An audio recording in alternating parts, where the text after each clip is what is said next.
একটা জাহাজ এদিকে হঠাৎ করে আস্তে আস্তে ভেসে ভেসে ব্রিজের সাথে ধাক্কা খাইছে। স্থানীয় প্রত্যক্ষদর্শীদের মোবাইলে ধারণ করা ভিডিওতে দেখা যায় এমবি সমুদা-1 নামে একটি লাইটারের জাহাজ ভাসতে ভাসতে কালুঘাট সেতুর কাছাকাছি চলে আসে। এই সময় অনেকটা সজোরে ধাক্কা দেয় সেতুতে।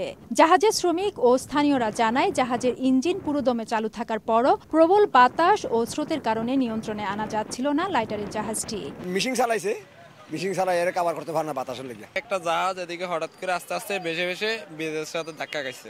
ধাক্কায় সংস্কার কাজ চলা সেতুটির রেলিং এর কিছু অংশ ক্ষতিগ্রস্ত হয়েছে, কিছুটা ক্ষতিগ্রস্ত হয়েছে গার্ডারও। পাশাপাশি জাহাজেরও কিছু অংশ ভেঙে যায়। এই ঘটনায় খবর পেয়ে রেলওয়ে পূর্বাঞ্চলের সেতু প্রকৌশলী সহ সংস্কার কাজে নিয়োজিত ঠিকাদারি প্রতিষ্ঠানের কন্ট্রাক্টর সহ সংশ্লিষ্ট কর্মকর্তারা পরিদর্শনে করেছেন। বাতাসে ঠেলে নিয়ে আসতেছে, তখন ইঞ্জিন তো ফুল চালাইছে, ফুল স্পিড ইঞ্জিন চলতেছে, চালানোর পরেও কন্ট্রোল করে রাখতে পারি না। বিকাশে কম খরচে ক্যাশ আউটের লিমিট বেড়ে 50,000, প্রিয় এজেন্টও 2টা।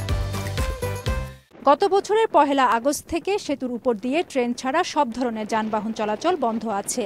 জুনে মেরামত কাজ শেষে সেতু খুলে দেওয়ার কথা রয়েছে। ফেরদৌস লিপি, সময় সংবাদ, চট্টগ্রাম।